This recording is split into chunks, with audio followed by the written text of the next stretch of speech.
5, 4, 3, 2, 1. What is going on, everybody? This is LJ Bowens here. I appreciate all y'all for waiting for this show to start. Once again, thank you guys so much for being a part of this wonderful event and just keeping rocking with us. I know it's been kind of hard these past couple of months because I know a lot of y'all want the real thing, so to speak. But the best thing I can do at this moment is give y'all the virtual experience of all this and keep it going from there. So once again, just want to give y'all a shout out for tuning in. If you got a chance, give a chance to share it out to your folks. Let everybody know what you're doing. A good time. It's about to be fun.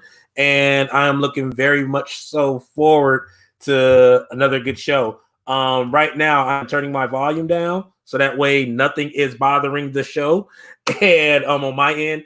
And we're going to go ahead and get this thing going. So thank you guys so much for tuning in to Art Meets Life, the June edition. And it's going to be a phenomenal show. So if you're not familiar with Art Meets Life, the show Art Meets Life itself is an event that we do here in Fayetteville, North Carolina, where we have a lot of artists on the open that signs up for the open mic, whether it be poets, singers, musicians, dancers, comedians, the whole nine. Tune in. I mean, not tune in. See, I've been doing this so long, I'm taking over. But they jump on the open mic, they perform, and then normally what we do is we have a guest feature come in, and we do a Q&A with our guest feature for that event. So everything we've been doing has been virtual for the time being, and it's been a great time doing it virtually. So I am praying that sometime in the near future, we're able to bring it back to the point where we can do this live for you guys, the audience. So let's get some housekeeping rules out of the way real fast. Number one, for all the artists that are performing, you can do up to, because we have a short list tonight, you can do up to 3 poems. If you only want to do 2, that's fine. If you only want to do 1, that's fine. But since we have a short list, you can do up to 3 poems, and that's perfectly fine. Number 2, if you are looking at this event, please feel free to use the comment box. Comment on these poets. Let the poets know how you feel about their work. You can snap in the comment box. You can hug them, do whatever you want to do. Please put those comments in the comment box to show them the appreciation and how you appreciate them and their art. The other thing is also in the comment box, please do not put any derogatory information or anything derogatory toward the artist or the event. We are not having that, especially with everything going on. So this is a safe space, and I want all artists to do everything they can in order to have fun. But I will not let nobody come in here and start putting up any hate speech or anything negative towards any race, religion, creed, or anything of the whole nine. That's not why we're here. We're here to have fun. We're here to do art, and we're here to enjoy ourselves. And last but not least, have fun, guys. If you got a chance, share the link. I mean, by all means, feel free to share it to your folks. Get them tuned in. And by all means, like I said, share. Because we want everybody to enjoy this wonderful show that we are doing. So, without further ado, before we get this event started, I'm going to go ahead and put this out in the air, only because it needs to be put out in the air. Last week, including this week, has been a very rough week, especially with everything going on, the climate, everything dealing with police brutality, racial injustice, and everything of that nature. Here at Art Meets Life and Poetry in Motion LLC, which is the business that I own and run, we will not tolerate any hate speech. We are definitely all about over here Black Lives Matter. And if anybody feels that they want to say all lives matter in response to that, all lives can't matter if the Black ones don't. So we're going to go ahead and put that out there now. So by all means, if you need to have a conversation with your friends, have a conversation with your friends. So that way you understand. But the other thing that I want to put out there is it's all love here. We just want to keep it love, and we want to keep it as kosher as possible. And last but not least, before we get this show started, want to definitely send a happy birthday out to Brianna Taylor. If you guys don't know who Brianna Taylor is, she was a young woman who the police raided her house because it was a mistaken identity, raided her house and ended up murdering her while she was in the house. And she's another reason why we are doing these protests, why we are speaking our voice about the racial injustice that goes on with the police brutality that goes on. And she would have been 27 today. So definitely happy birthday to Brianna Taylor. I wish it would have been better circumstances because she should be celebrating right now, but unfortunately she's not. And this is why we're marching for all these things that's going on now. So definitely, happy birthday. So with that being said, what we are now about to do is we are about to go ahead and get this show started. Like I said, we have a short list, so each artist can do up to 3 poems. If they want to do 2, then they can do 2. I will do my best to try to slide in a poem if I can. But we definitely want you guys to enjoy yourself, have fun, and let's get it going. So your first artist coming up for tonight's event. This artist actually is a well-known brother here in the community, and by all means, he is definitely one of the upcoming pillars of keeping everything safe with poetry here in the city. Spoken word artist, author, does a lot of work for the youth and does a lot of work for the ministry.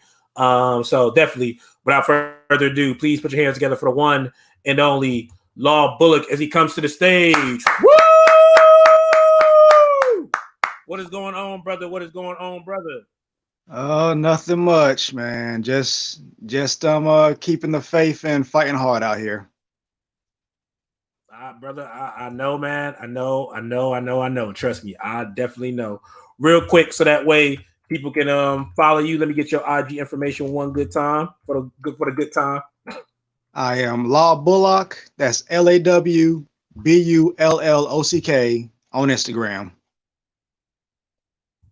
All right. So as always, like I said, I don't know if you got a chance to hear it, but all artists can do up to 3 poems. If you want to do 2, you can do 2.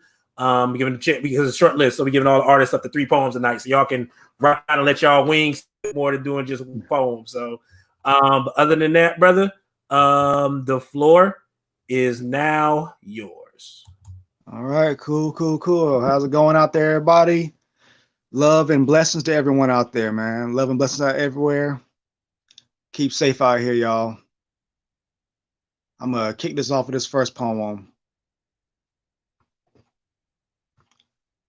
Around my city are the remnants of reminders, responding with an echoes, where the silhouettes of ghosts still linger, ashes of the past have remained, like fingerprinted memories. The rain has fallen and dried, attempting to wash away the signs.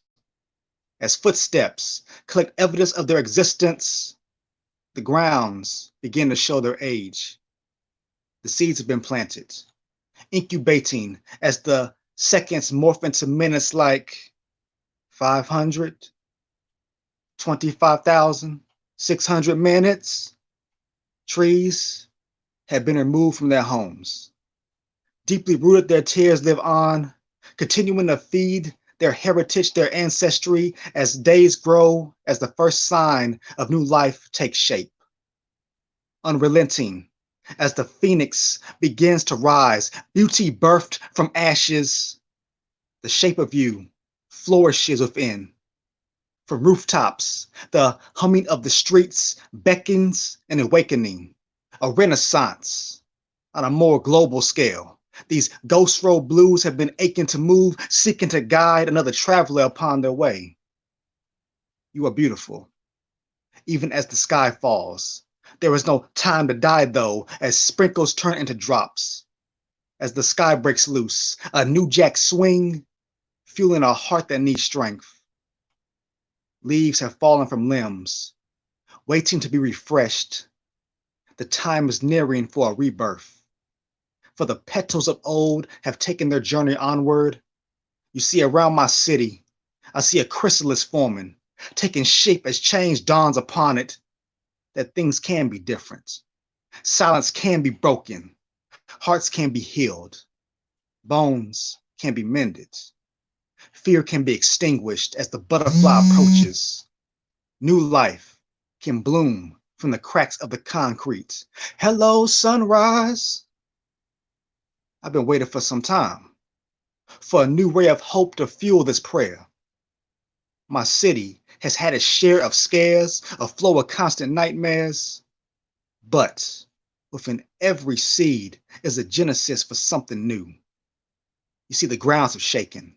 Some faces have faded, like a changing of the seasons, as the stem sprouts from the slabs of cement. A shift is the movement that many have awaited for. and the first signs of life awaken. Hey, hello there. From the soil under concrete, new life always finds a way. Bless y'all. Okay, so I've been working on several projects, blueprinting, working on manuscripts. And one of the projects I've been working on, I have entitled Blooming in Paradise Amongst Funerals. And it is pretty much rebirth, death, life. And I don't know when it's going to be finished, but I definitely am feeling it. The other project I've been working on also is my first ever nerd poetry book, which is entitled Excuses to Do Nerdish Things, codename Heart of Gotham. And my second spoken word album will begin production this year, which I am entitling that Cathedral Steps. This last poem is fresh ink. And after this, we're going to continue to rock out. Boldly I state this, for I was not put here to be liked by everyone. For I was birthed here to spread love and unity as well as harsh truth, despite those that nitpick at it, because half choose to sit in basements, while others seek to change the bulb that lights up their attics, while others cannot seem to find the fuse box, for they were not taught that way. You see, every lesson begins at home. Some were left handicapped, while others contemplate their actions, knowing exactly what evil they consume, as they set out to set fires, racially, spiritually, verbally, and mentally, methodical in their ways to separate so others can never regenerate. So, I'm praying for protection from the angels in the city. The days are growing hotter and the nights are staying gritty. History has showed us how they had bodies hang. You see, current days are filled with flashbang, and pepper spray. The hatred is systematic, and the need for violence fuels the tactics. The atmosphere is bred to be combustible, to better distract us in order to manipulate more control.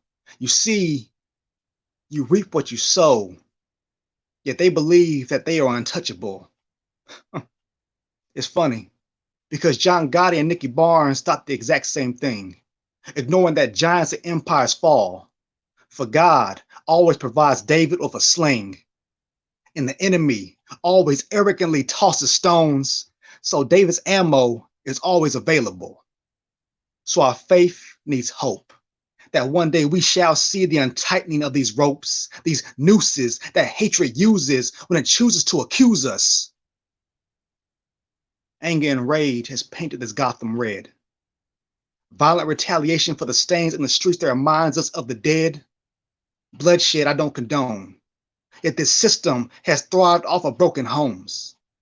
Satan lusted for the throne. Now he seeks out death, knowing that his plan has been blown. God opens the doors for us all, including opportunities to change for wretched souls, for God's presence is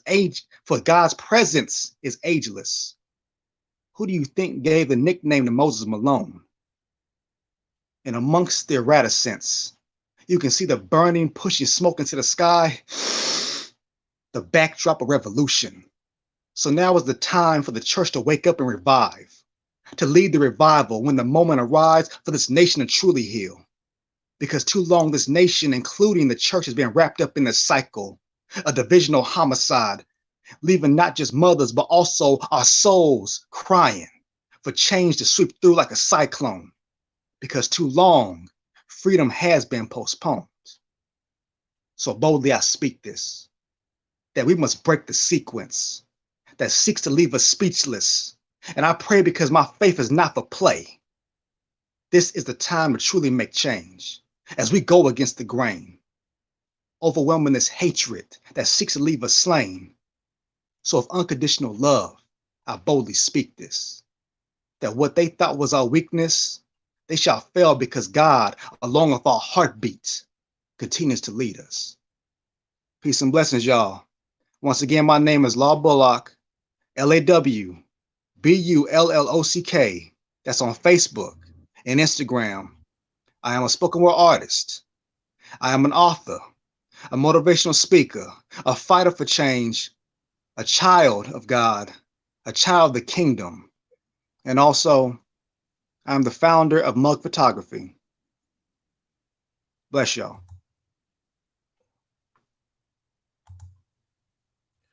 Woo! Law Bullock. Thank you so much for sharing. I literally thought you was about to get ready to give a sermon just a minute ago, the way you was just delivering all that. I'm an author.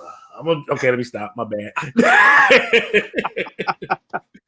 So real quick, so I'm gonna ask you a question real quick before you get off, because I know you're gonna jump in the comment box like you always do. So you said you mentioned all the projects that you had coming out. So out of all the projects that you have coming out, and it's gonna be a tough question for you, which one are you most excited for to come out? And when you name that one, which project should we be seeing first and when? Okay, so the one I'm looking most forward to is my second spoken word album, because it's been 5 years since my first one. And I have been blueprinting Cathedral Steps for a long time. And this just seems like the best time.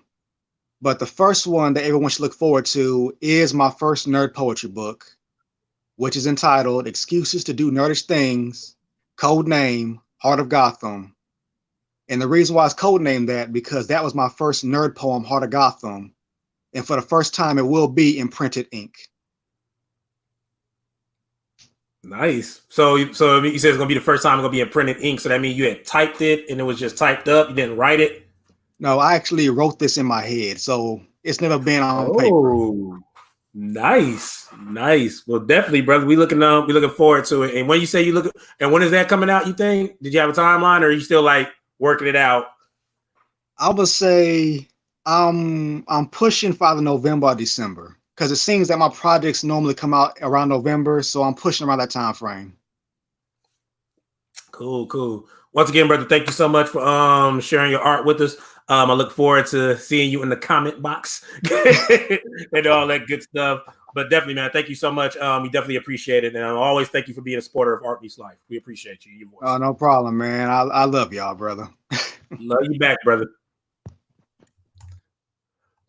So that was Law Bullock, guys. Real quick, some more housekeeping rules. If y'all want to keep up with everything that's going on as far as like poetry, motion wise, and some of y'all are on Facebook, but want to know about other places that we are not locally, but Instagram and Twitter wise, then you can follow LJ Bowens on Twitter and Instagram at LJ Poetry. On Twitter, I literally be going in. I'm gonna let y'all know that right now. So most of the time when I'm on Twitter, I like really speak my mind on certain stuff, because Facebook, I really can't do it too much without getting like put in Facebook jail. So I'm trying to not get put in Facebook jail. But definitely follow me on Instagram and Twitter at ELJA Poetry. So your next artist getting ready to come up to this wonderful mic on stage.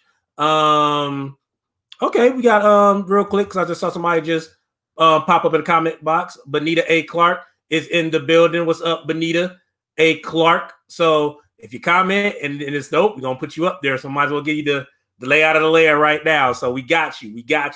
So your next artist getting ready to come up here. Another fantastic brother of mine. He is actually putting in tremendous work in the community, and not only the community itself, the Black community. This brother definitely goes 100% for the cause. Definitely a dope writer. I will tell you right now, make sure y'all follow him on Instagram, and I'm pretty sure he's gonna give you the information so that way we can put it up on here. He's also a member of the Detour Slam team. So it's definitely good to have him up here. Please put your hands together for the one and only Nick Corman as he comes to the stage. Yeah. What up, bro? Yeah. What's going on? I apologize if I look a little, unkempt. You know what I'm saying? Times is hard out here, but moisturize. You good, brother? You good? So real quick, I want to make sure I got it right. So your IG is NDC_poetry. That is exactly right, my brother. That is exactly right. Neat. So I'm gonna have a question for you when you get done. You can do up to 2 poems. You can do 3 poems. It's up to you. Because we got a short list, so do it whatever you feel comfortable with, and then we'll go from there. But other than that, my man, the floor is yours. Cool. So, with all the doom and gloom going on in America right now, I want to do something a little more cheerful. Something for the sisters. So, this is about my love for Black women. So I hope y'all enjoy. I may be ugly, but I'll treat you right. I mean, what can I say? Some women call themselves snacks, but you the whole damn buffet. I need you the way the police need to arrest people that are brown, yellow, tan, and black, because you are to me what crack it was to Chris Rock and New Jack. You are to me what ears are to Mike Tyson. But you're not just fine because you have an impeccable mind. So since your body is a temple, then your mind must be a treasure, because your thoughts have been more whipped than Django and Kunta Kinte put together. But you run through my mind like Usain Bolt on the track, or run through it the way Donald Trump runs away from logic, reasoning, and all proven facts. And what I'm telling you now isn't alternative facts. I know my feelings for you are unmatched the same way I know I'm black. And the last time I checked, I was pretty melanated. You've been out here killing the game since the day you were created. You're an 11 out of 10, so you can never be overrated. So that we can make like a verb and become conjugated, because I just want you to know that you're my pride and joy. Skin the color of almonds, that melanin was like a cartoonist and it drew you to your boy. I can say this without hesitation. Your presence brings me so much jubilation. So since you're sweet like candy, I guess that would make you an almond joy. You bring me the kind of love that all men should enjoy. We don't need no Fisher Price, but you'll always be my baby. I wake up daily singing forever, my lady. You swipe my heart like the fox in the race, when your love blinded me like Jamie. So I'm thanking God daily for looking out, because he really blessed you, boy. See, you're my African shea butter, baby. Skin so smooth, I would have thought you were a baby. Although you're independent and go where you want, like the baby. Yes, indeed, I do love you. But I'm not little baby, and I can't wait to make you my wife so you can give birth to our little melanated baby. The chances of me finding someone like you are slimmer than shady. So I just want to revolutionize your life like Toussaint did when he led the liberation of Haiti. But I just want to love your most natural self. I fell in love with you the first time I heard my name come from your mouth so much I was fantasizing about combing through your coils and oiling your scalp. I want your most natural self, chilling and relaxed in your bonnet. And although I often forget to wear my do-rag, I still do brag about how loving someone with your hue will always be the wave. See, God showed out when he made you, because you're clearly a direct reflection of the Lord. Your skin so rich you could top the list every year in Forbes. Your skin so rich and brown it could have been brewed from the house of Maxwell without using any cream. Your skin so rich and brown I want to make you my spouse and walk around the house remixing songs by Maxwell, even though I can't sing, because I'm fortunate to have you, girl. I thank God for your kinks and your curls, just as sure as the sky is blue. I love you no matter the style of your do. And I just want to protect you from the world the way you come up with protective styles for your hair. And I want the rest of our days to be filled with sun rays. And I'll box anyone who has anything negative to say about your braids. And should we ever have a daughter, she'll look just like her mommy and want to emulate those braids, whether they're crochet straight backs or Fulani. And I've been wanting to tie the knots since the day I seen you in those Bantu knots. And I see so many other kinds of women trying to appropriate your style. So I must ask, can you not? Because maybe she's born with it. Or maybe it's melanin. If stealing makes you a felon, then these colonizers should be prevailing in being incarcerated. I find it crazy how black women are somehow the most hated, yet the most frequently imitated. Because when black features show up on non-black women, that's the only time they're ever celebrated. So I'm going to forever gas you up for the size and fullness of your lips, since you ain't need no injections of collagen. I don't care about Becky with the good hair, because there's no problem when yours is kinky or nappy. And if Becky ever tries to get at me, I'm going to find at least 42 ways to dodge her, like my last name is Robinson, first name Jackie. Your skin is like beautiful handcrafted mahogany, so I wish someone would fix their lips to chop you down. So I'll be Terminex to these termites to try to chomp you down. And I don't even know how to condition or detangle hair, but I'll gladly learn just to make you happy, because I want to be your biggest hype man, and we'll make a better team than Will Smith and Jazzy Jeff. And I mean each and every word with each and every breath. So whether you're 3B, 3C, 4A, 4B, or 4C, I can't foresee a future where you're not being loved by me. Boy, LJ, that might be it, man. I'm tired. I'm tired. Ooh, boy. You got one more, Andy. You got one more. You got one more. Right. Take a deep breath. Take a deep breath. Deep breath. All right. Exhale. I'm waiting to exhale. Call me Whitney Houston. All right, I am now disappear now because I'm disappearing now. Look, I made a new word up. Disappear. Disappear. Disappear. Making up Okay. new words. All right, go ahead and give him one more, brother. Okay. Even though this quarantine got me down bad and looking like Kunta Kinte every single day, I had to find a way to maintain. And I know the brothers can feel what I'm saying because Nappy Heads is sponsored by Uber since they drive us insane. But the fellas can attest that fresh cuts are when we're at our best. And this is an issue that needs to be addressed. If you can't love us when we have more naps in our head than Jay-Z has commas, don't try to love us when we get that fresh cut that transforms us into tan suit Obama, because truly there's not much to discuss. But for nappy head with captivity, then that cut would be the Juneteenth that ultimately frees us. But for you,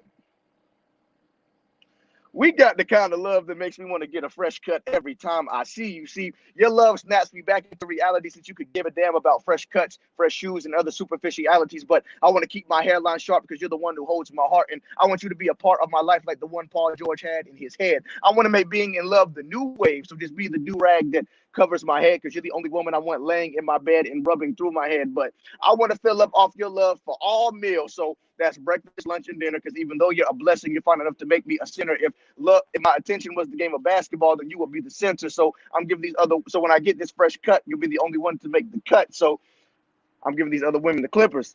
It's just like I'm Kawhi Leonard. But I understand your trepidation because of how you've been done in past situations. And I know things won't be easy, so I won't try to pretend. But in the midst of our troubles, we can't break, even though we might bend. And since you're a godsend, we have to weather the storms and pass the test that God sends, because the best haircuts are usually the ones that tend to sting in the end.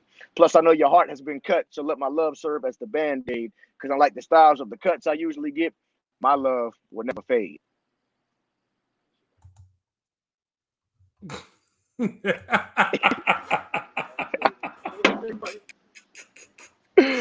Oh man, I'm sorry. The look was so funny. It made me hit the wrong button. It just put me up here laughing by myself. I gotta get you back on here.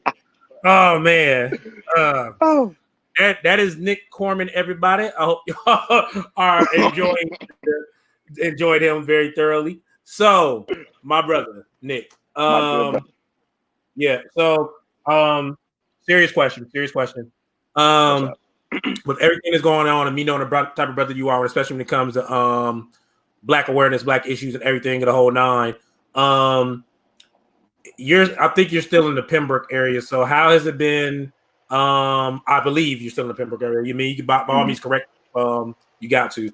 But how has it been in the area you at with everything going on? And what are you and your friends doing, I guess, to help try to guide the conversations in order to have people understand what the overall Black community is feeling at this time?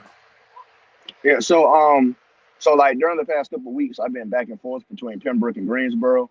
So as far as Pembroke goes, there's definitely been a lot of student leaders, current student leaders that have been making sure that we're getting ready to that we're fostering like those constructive and those conducive conversations, and that we're being considerate as to like know that we're not talking to the usual suspects, or like the people that we always see at pro-Black events, or at dialogues that discuss diversity, but we're mainly trying to reach out to the people that would consider themselves to be allies, or like really trying to put people on the spot and really make them understand like what is actually going on. So I'm definitely proud of the efforts that others have made, and a few people have definitely reached out to me to get my opinion and feedback on a lot of things. So that's made me feel good and appreciated that people still see me as a resource, even though I'm getting ready to make this transition to Durham and go to Central. But there's a few people planning a protest for the Pembroke area, and I think it's really important that especially in like these small towns, because a lot of people really don't know about Pembroke. And Pembroke is like really Donald Trump country for whatever reason, because it's Pembroke is one Yeah, of the poor is Robco is the poorest and the hungriest county in North Carolina, and Donald Trump is a billionaire that really don't care about anybody but billionaires. But the point is, it's important for us to continue to push these progressive ideals and have these conversations not only on the campus but within the community as well. So then they have a better understanding of our plight and their role in being allies, and how our struggle is basically intertwined with their struggle as well. So it's all about fostering those relationships and collaborating during this time. definitely. Nick Corman, thank you so much, brother. Also, like I said, member of the Detour Slam team. And we got some big stuff that we're going to be doing pretty soon. I definitely will announce that later. But one more time, Nick, where can they find you at on Instagram? Y'all can find me on the Instagrams at NDC_poetry. Y'all see how that rhymes? It's like poetry or something. Get it? NDC poet. All right, but give me off the screen. I appreciate it. Give me off the screen. Oh man, I love you, brother, man. Be safe. I love you too, man. We will chop it up soon, man. Appreciate your voice on Art Meets Live, man. Appreciate it. Yep. Oh man. So that was Nick Corman, guys. So real quick, we're doing good. We are at a couple of minutes before we start bringing. Well, about 25 minutes away from our feature being present on here by the name of iCon. She has a beautiful name, but we'll get into that later when we get to know her. But other than that, I hope y'all are enjoying the event. By all means, feel free to comment. Feel free to leave your responses to the poems like y'all been doing. I appreciate y'all doing that. And I've been seeing a lot of people have been sharing the event as well. So thank you so much. And I hope that y'all are enjoying this event, especially with everything that's going on. I'm hoping it's a break, a little mental break from everything that's happening, because I know with everything that's happening, it can be mentally and physically draining. So I hope that this event is helping out in some way, shape, or form. Your next artist getting ready to come up here. This man has been doing great things also in the community. He also has a project that he is working on that we will definitely get ready to bring up soon. And real quick, let's give a shout out to Lady Blue, who tuned in, coming all the way from Florida. And, she's a familiar face here in the Fayetteville, North Carolina area. She was part of the poetry scene here before she moved up to Tampa. So we love you, Lady Blue, and we hope that you're doing well. So coming back up, your artist getting ready to show himself on the mic. Spoken word artist, author, hosted events here in the city, helped put together our poetry festival as well these past few years. And like I said, he's got a project he's getting ready to come up with. Hopefully he'll talk about it. And that's me just pushing the envelope to get him to talk about it. So, ladies and gentlemen, the one and only Spirit Wolf, as he's here on the stage. Woo! What's going on, Spirit Wolf? How you holding up, brother? Surviving. Been kind of with everything happening and some personal things, it's been a little stressful the last couple of weeks. But hey, we're living. That's the important thing. Gotcha. So, real quick, let us get your IG information so that way people can find you and find ways to support you. Bearwolf67 on IG. All right. Well, brother, with that being said, as always, you have up to 2 to 3 poems you can do, and the floor is yours. Thank you. Yes, I do have a project coming. I am working on a native themed book. I am hoping to have it ready to release in November. With saying that, though, I've kind of started a new project. Right now, it's just in the writing stages, kind of seeing how far this all goes. These 2 pieces tonight are actually from that. I call it the Heathen Tales. And this is number 4 and 5, and that's where I'm at right now. It's got 5 on them, so it's a little different from what I'm used to, but it feels good. So let me just get into this first one. The Heathen's Tales 4. Within time, you can never exist within the same moment again once it has passed. just as you can never step into the same river twice, though the ripples of thrown stones will always show a similar image. This is a heathen's tale.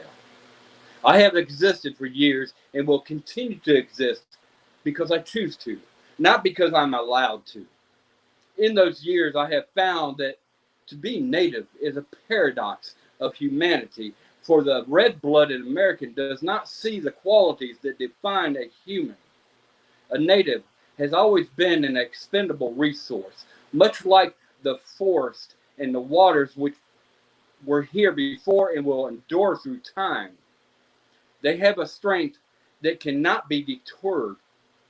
Have you ever noticed a tree sapling sprouting out of rock or water carved away the stone just to live beyond the barriers? So is the strength of the natives, which flows through the hardened face of time to plant life despite the concrete jungle's walls. But man finds ways towards destruction, clearing away forests to erect buildings to make a commodity of money, which requires trees for paper, contaminates the water which flows to the waterfalls inside each of their dwellings, poisons the spirit of each other so that murder is less toxic to digest than pen paper to erode truth, so they live beyond their own lives and inhumanities. The years have shown the forked tongue wags more than honest words spoken through towards progress, especially the dogs of Congress. With all I've seen, I no longer can tell the right and wrong in society when they denounce violence and pledge to protect humanity, then, like a shapeshifter, murder innocents with a smile with no remorse.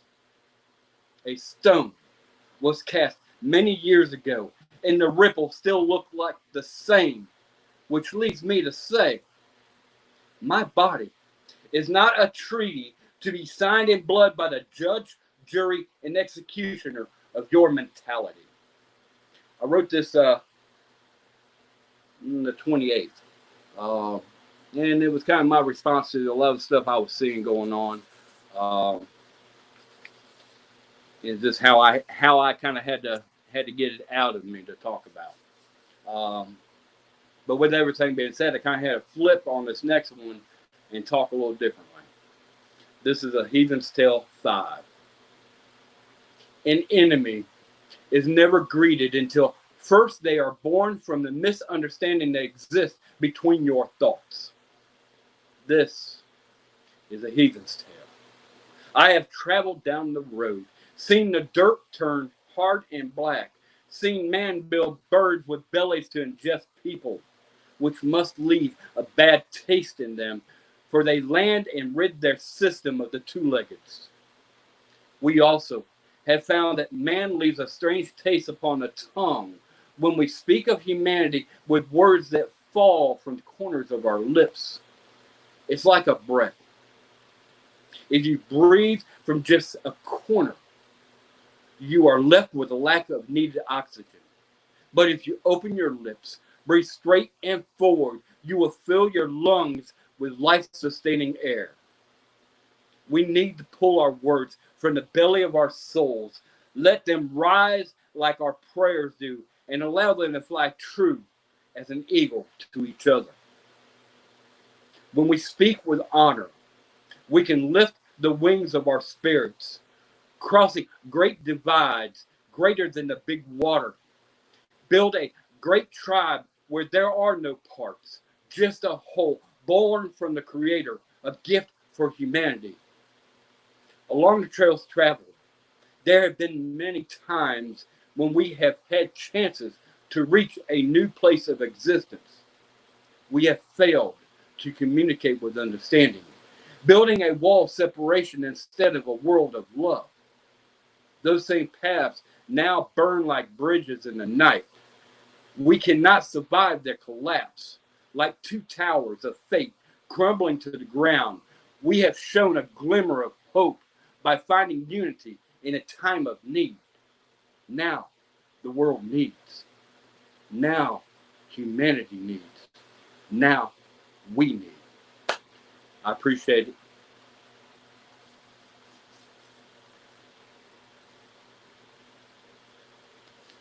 Oh, I can't hear you, LJ. Good job, Spirit Wolf. Thank you. Appreciate it, bro. Thank you so much. So, your question. What inspired the Heathen Tales? Aside from being a heathen at one point in your life. I'm playing with you. I'm playing. Actually, we happen to know someone that had mentioned the heathens, and we joked around about this at a party. But yeah, I remember this. and that came to mind. But the actual fact is, it began. Too many times people look at Native people as being heathens, even to this day, whether it be religious or, different aspects of being Native, that, we're not heathens. We're not savages. We're human. And that was kind of, I wanted to kind of play on that a little bit and get into these, doing tales that way. All right. And when you say you were looking to have your project out, the Native American pieces? Yeah. November is when I'm hoping for, because that's National Native American Month. All right. Real quick, one more time, let everybody know where they can find you at. Spirit Wolf on IG. Spirit Wolf 67. All right. And anything else you want to add? That's it. That's all we're gonna roll with. No, hey, we all need to get together. We're all family here. Let's love. That's all. Love that message, brother. Thank you so much for sharing your words here, man. As always, thank you for always being a supporter of the event. And by all means, I will go out on a limb and say, once stop button opens back up, we will be there. So I can wax y'all at NBA Jam. So I'm just gonna put that out there right now. So we're gonna have it. All right, brother. You take care, man. All right. Peace, brother. Yep. See you in the comment box. All right, guys. So we are down to 2 poets left on our open mic list, and our feature, I will tell y'all right now, is in the waiting room, waiting what we are doing. She is chilling, all awesome as she can be. So we have 2 more poets coming up, and then we will bring her up here. So our next poet getting ready to come up here is also a member of the Detour Slam team. Please put your hands together for the one and only Jamela as she comes to the stage. Woo! Look at that hair. Woo! Listen, this coronavirus hair is doing the most. Like, I am so ready to go to my barber. I need a barber. I got a little mini afro going on the side, but it's all right. We're going to do this. No problem. You got it. So, real quick, I'm going to put this comment up here because everybody's sending me comments and I'm trying to put it up there. Shout out to Huggy Bear that's in the building. What's going on, Huggy Bear? Also, one of your best friends is in the room, Jamila, by the name of Lady Blue. Lady Blue is in the building. And also we have my wife's best friend, aka the godmother of my children, Miss Keeza, in the building. What's going on, Keeza? So it is up to you. You have so we're short on time right now. So you have up to 2 poems. If you just want to do one, you can do one. But the floor is all yours. All right. So let's see. I will do a poem that I love and that most people like. So here's what it is. All right. So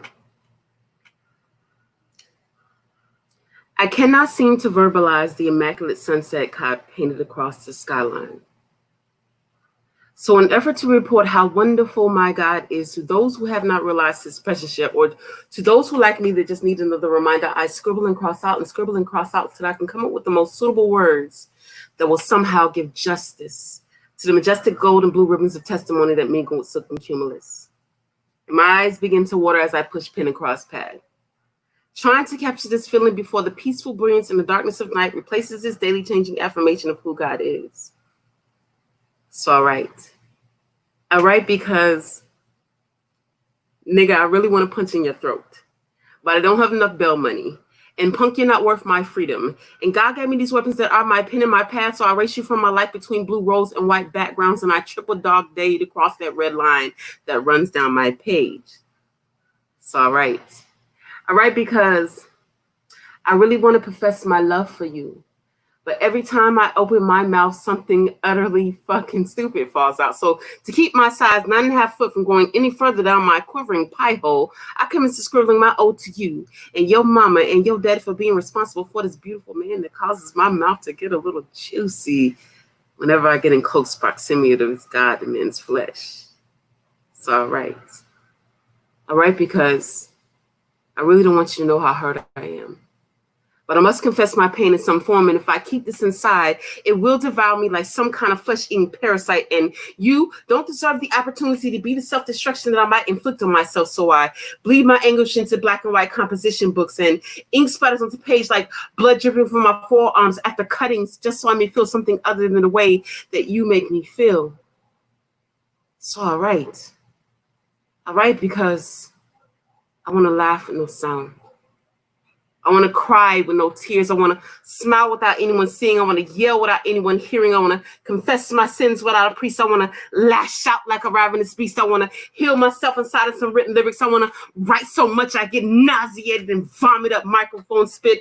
I want to wish life to you. I want to chase death away from you. I want you to fully understand how much I love you. I want you to fully understand how much I just can't stand you. See, I want to record the injustice inflicted on my generation. I want to start a revolution in my people's degradation. I want to inspire life-changing petitions. I want to write eloquent letters that will change wicked politicians' decisions.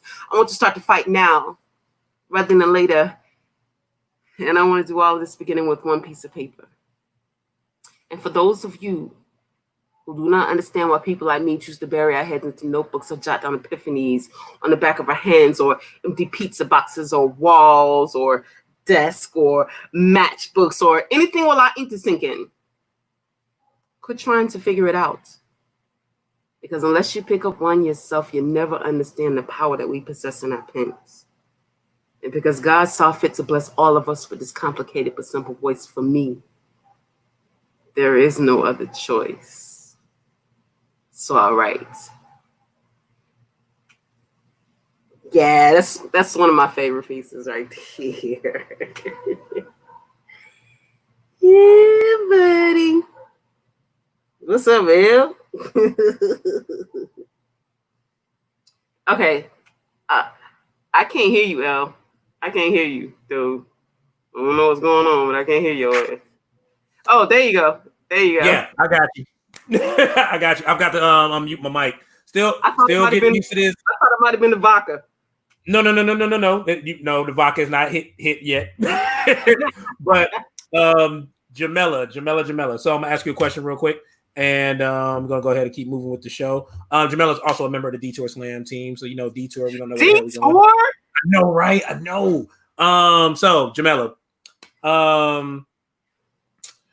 with everything going on, dealing with COVID-19 and everything going on with the racial tensions that's going on in the country now that's becoming more apparent than anything, how has this been on you mentally as it deals with your artistry?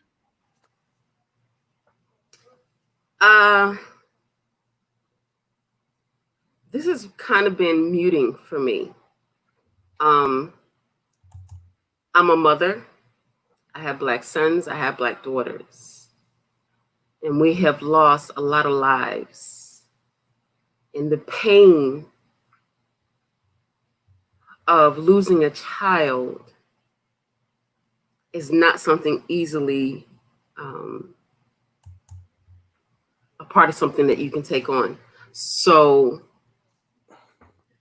because I'm kind of an empath when it comes to things like this, it's hard for me to write because it's fucking scary, man. It's fucking scary. You know what I'm saying? Mm-hmm. And I want to be out with everybody that's protesting, although that I am not one who really am want to say is like, hey, let's go march and shit. Because to be honest with you, marching seems a little bit pointless to me to this country, because this country don't give a shit about what the fuck we got to say. So I'm kind of on the fence with that, but in solidarity, I want to be out there with everybody, but because I have health issues, I can't take the risk of being out there with everybody. So I feel some kind of way on that point, and I talked to my therapist about this shit, but I feel some kind of way on that. But I want to thank everybody, especially the youth that's out there protesting, and letting their voices be heard. Y'all are some fucking mavericks to me. Y'all just are fucking mavericks to me. I wish I could be out there with y'all, but you know, I gotta worry about the babies that I got at home right now. You know what I'm saying? I gotta be here for them. So yeah, it's like, you know, I got a whole balance here going, you know, with all this shit. So it's a lot, man. It's a lot. But listen, time has come for us to get the fuck up off our knees. Stop. Listen, prayer is great. Prayer is good. God hears our talks. God hears our voices. But we need to act now, because God gave us the fortitude and the actual gift of protecting ourselves and reacting. So now it's time to do something. It's time to do something. Time for talking is over. It's time to do something. So that's where I'm at right now. let me stop, because we're not gonna get too much in that, because you know I'm for you know arming yourselves and all that shit like that. But let me not get into that right now. I will say this. As a person, because I understand where you're coming from, especially with health, because I know a lot of people want to get out there, can't because of health reasons or anything like that. I will say that there are people that act like activists that go gung-ho hard for this 24/7, 365.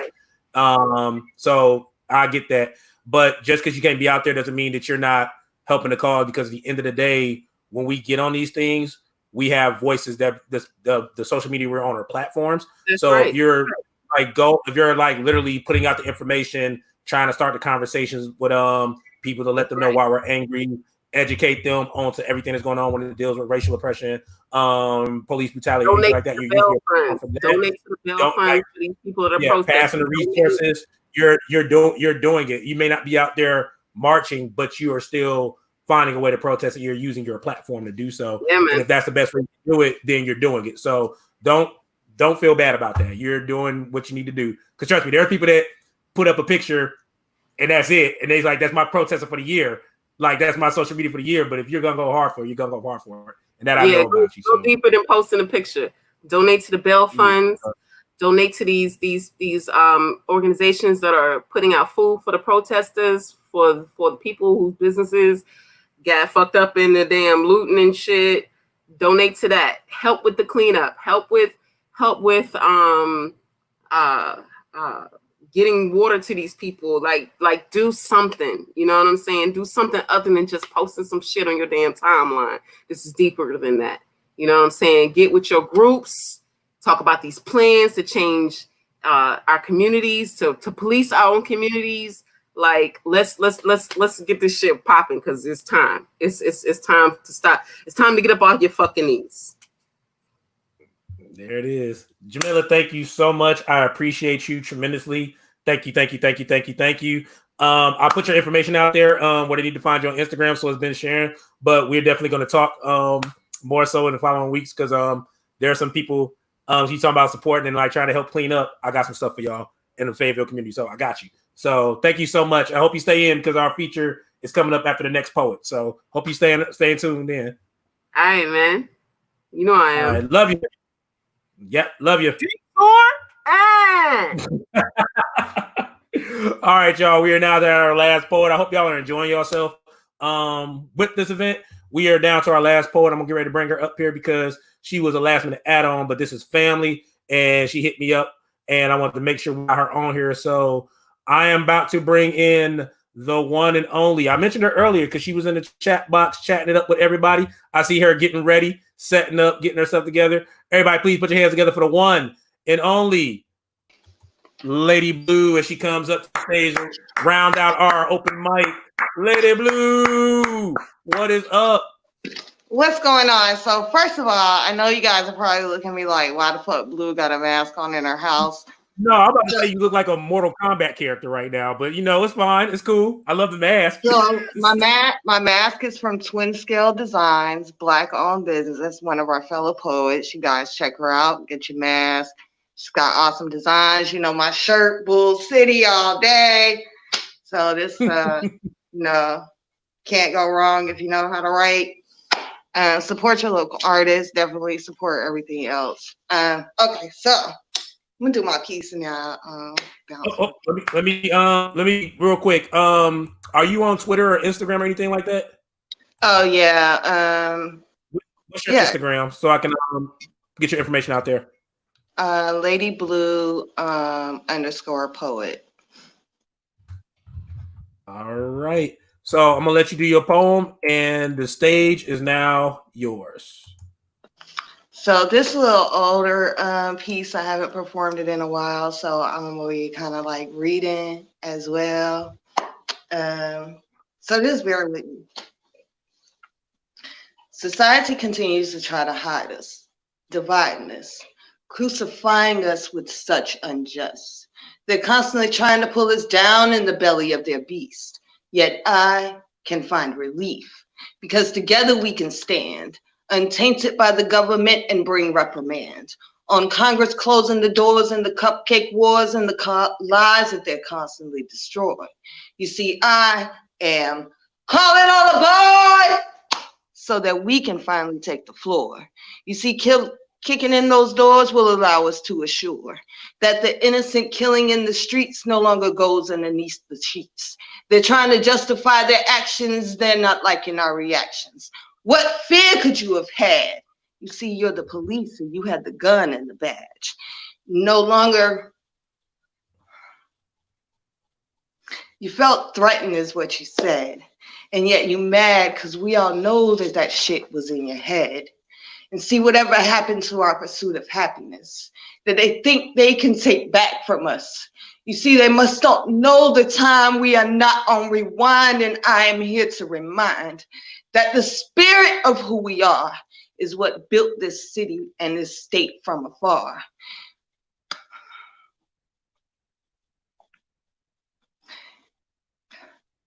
What united we're supposed to be and free to make our own choices for our lives. And yet they constantly telling them that they can't be wives, mad because they love another sex as them.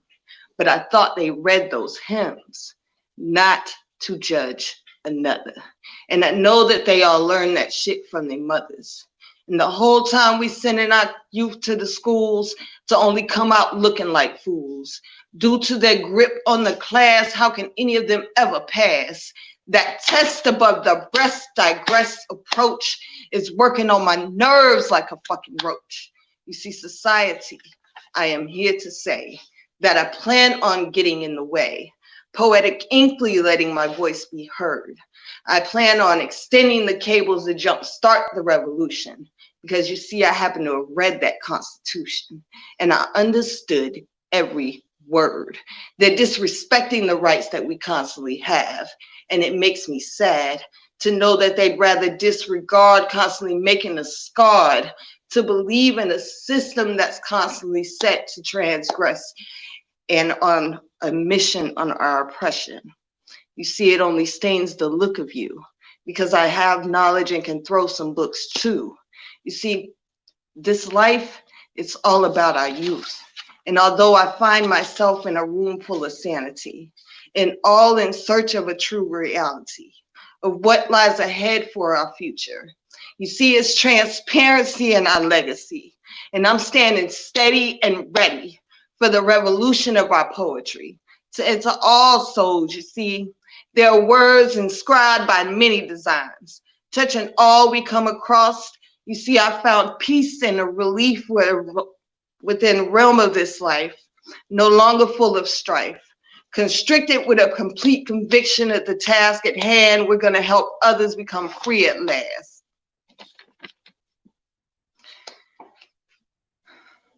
We're all coming from up in the sheets to speak of the true peace. You see, Martin's dream with Malcolm's by any means necessary. I want to be like Zora Neale Hurston and Angela Davis. You see, I'm yearning to extend that ladder of education to our youth, showing them that they have a choice and can choose, to bring that thunder in the storm, facing every challenge and never going on the run. And by the grace of our revolution, I've come to the conclusion that I'm on board, but are you?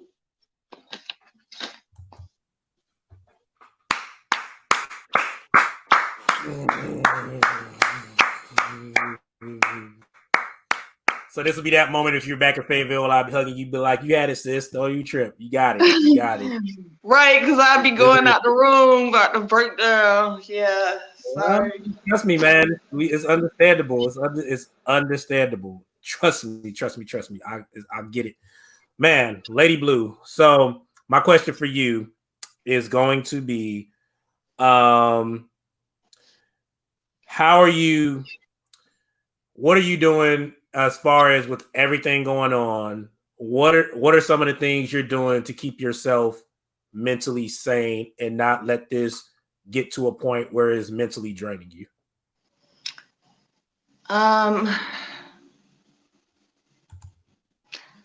trying to grasp the humanity that I can. Because everything from, it's a bigger picture. And it's like I'm on this merry-go-round that I just want off of, because this is something that for a lot, they're just now getting it. They're just now seeing it. But for me, it was a reality a long time ago.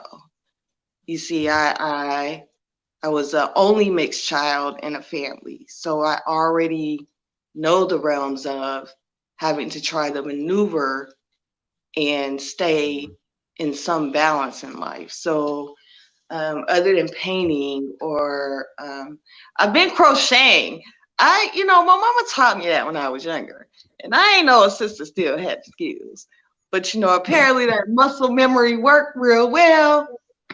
But right now, my way of working through it, other than that, is trying to think of planned action. Like, this isn't a protest, and I say that as to say, this is a fight. This is a challenge. This is our movement. This is our time to say, we're not protesting anymore. We're not asking you to give us our human rights. We're not standing here forever for you to give us our rights. It's a demand, and we want it equally. That's it. We just want to be human. That's it. And I'm trying to look at the little joys, seeing my grandkids, but then at the same time knowing that my daughters have to teach their kids the same things that I taught them is not what I wanted for their futures. I don't want them to have to tell their children, you've got to work harder. You've got to be better. Even though you got straight A's, even though you got a 4.0, even though you're doing good, even though you show you're a leader, you still got to be better just to even be considered a part.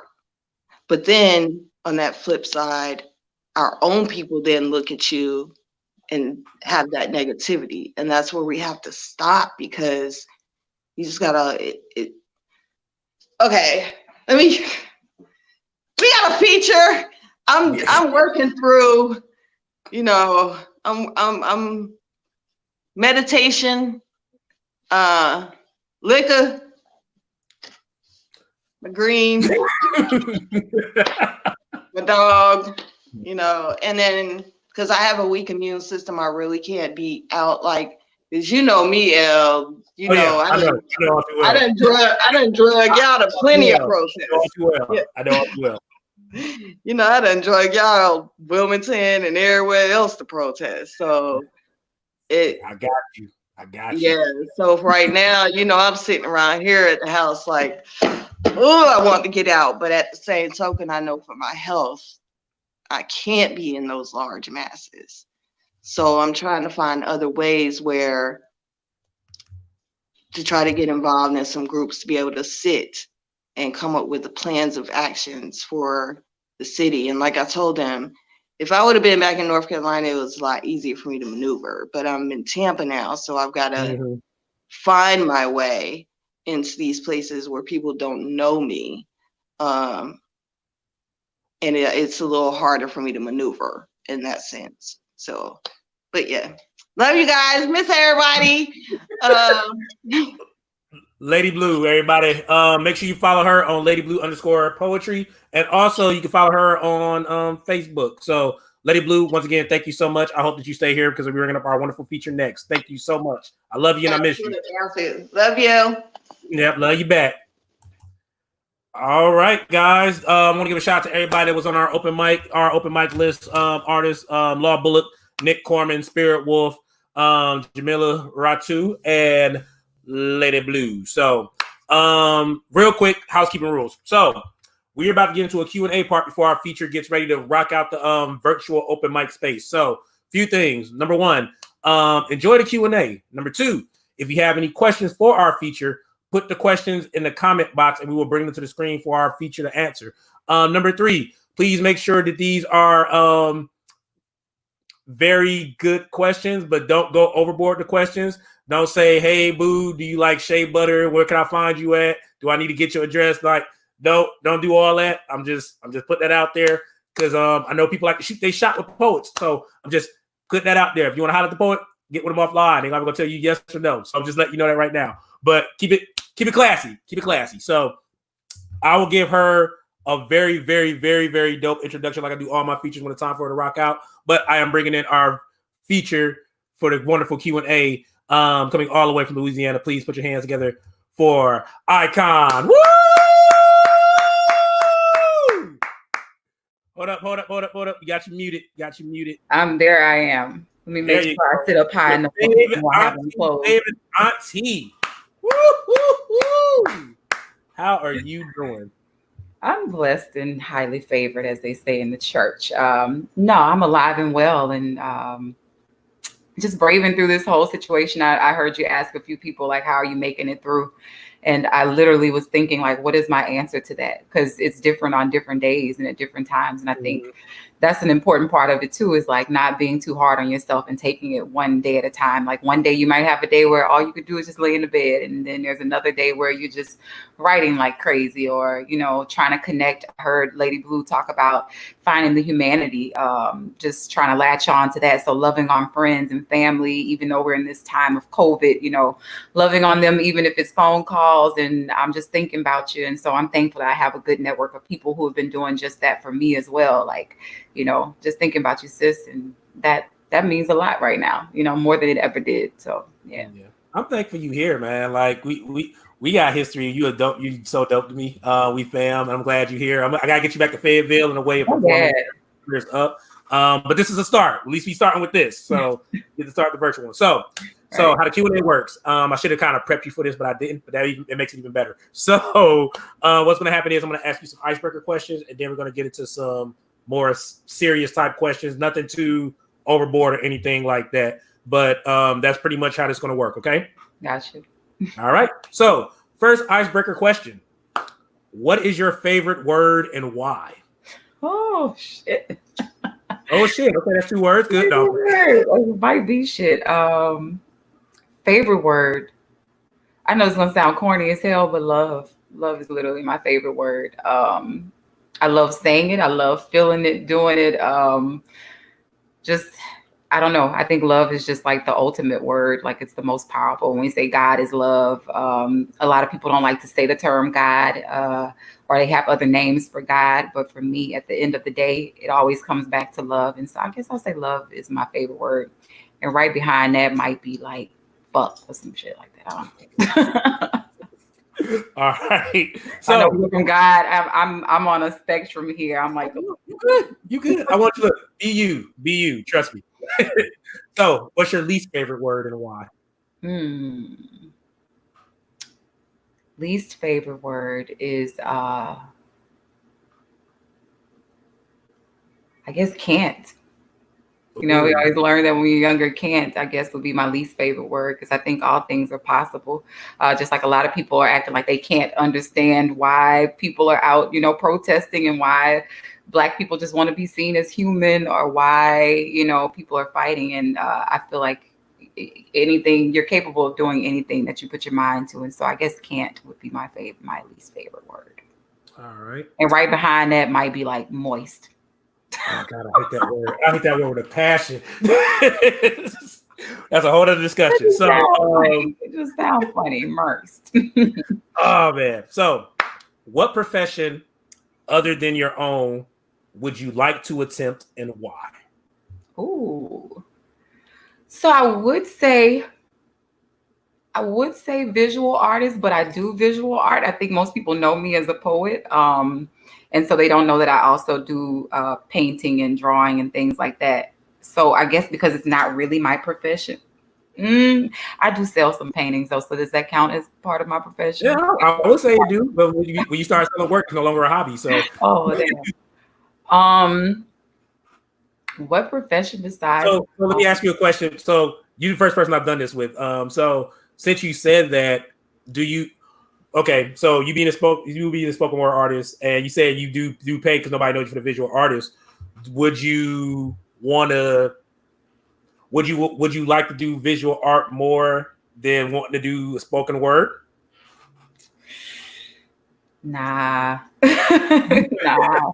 I love visual art, but again, I go back to the power of the word. You know, in the beginning there was the word, and the word was what made all of this happen. And so I find no other honor, like greater honor, besides maybe when I become a mother or become a wife or whatever, than being a poet, you know. And so I feel like we have we the ministers and the whatever of this day and age. Like I've heard a lot of people talk about church being kind of quiet during this time. You don't hear a lot of people, but the poets are speaking. The poets have never stopped speaking. You know, as long as we have us here, we have the ability to speak things into existence. And I really was like challenging people this week. You know, I know a lot of people like to write the poems that talk about what all is going on or whatever. And I'm like, that's fine or whatever. But like, I want to hear the poems that talk about also what it looks like when we experience victory, also what it looks like, you know, love and beauty, and like what the future looks like, or we want it to look like for our children, because we have the ability to speak that too. Like, it's good to talk about what's going on, but we also have the news for that. Like, as the poets, I feel like it's our responsibility to also paint that picture of what can be and what will be, you know. Got you. So last icebreaker question. We ain't even got to the serious ones yet. That's the funny thing. Since I already know because of what we just talked about, if heaven exists, which in your case, when we talk about it does, for you and me, what would you like to hear God say to you when you arrive at the pearly gates? Ooh, he probably be like, damn, girl. But I didn't think you was gonna get here.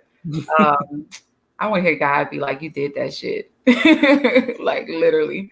I picture God like as a Black woman or something, but I would like to hear God be like, you did that shit. You did that shit. Nice. If you seeing these comments popping up, I'm trying to get them on here. So if you see me cutting away, I'm looking at comments coming in and trying to good. Look, use that put them on the board. I'm multitasking. So all right, let's get to it. So iCon. Tell us about iCon. So first question. iCon, where are you from? I'm originally born and bred in a little town called Alexandria, Louisiana, literally right smack dab in the middle of the state of Louisiana. But I've been in New Orleans since 1998. So literally over half of my life, I've been in New Orleans. So I like to tell people I'm from Alexandria and like, I guess, of New Orleans. Okay, thank you for answering that because I was putting up. I was like, I was like, do I put New Orleans? Do I put Alexandria? I know you kind of was like I see you doing events. You like Alexandria. So I'm like, maybe she's there all the time. Maybe she moved back. I don't know. No, that's the hometown. I went back to live for like a couple of years and do some work, but I've been here since I was 16, 17. Okay. Yeah, and I'm about to be 40, so I've been in New Orleans for a minute.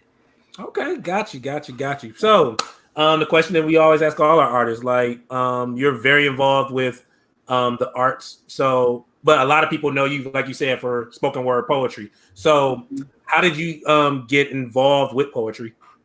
Ooh, I guess I've always been very much a writer. I always tell people the story of I started with that little diary that has the key that we all had when we were younger, and like just writing my thoughts in it, and then that evolved into, I guess, songs, and the songs on paper appeared to be poetry. But I grew up speaking in the church. I grew up, doing all those things where we did our little parts in the play. But it wasn't until like my, I think, junior year of college, I went to my first open mic, and I literally walked into the doors and was like, yeah, this home. This is where I'm supposed to be. Like I literally saw poets doing what I've been doing in my bedroom mirror, which was reading my stuff out loud. I didn't know that even existed. Just by happenstance, a homegirl was like, yo, we finna shoot out to this spot called True Brew. That's like downtown in the Warehouse District in New Orleans. And when I walked in, it literally like was life changing. Like my life was changed from that day forward. Nice. So I think around the age of 20, 21 was when I really got into poetry, but I've been doing art my whole life. Like I grew up an only child. So painting, drawing, writing plays, writing, scripts or whatever. Like I wrote a full book at like 12 years old. It's on some floppy disk somewhere. Y'all know about the floppy disk. I'm telling my age right now. But always pretty much been an artist because like I said, I didn't have siblings. And so it was just me. So I had to create my own world. All right. So here's the next question then. So from poetry, because like you said, you stumbled across some event. Of course, you was going to open mics, but then of course, some point you got introduced to the world of slam.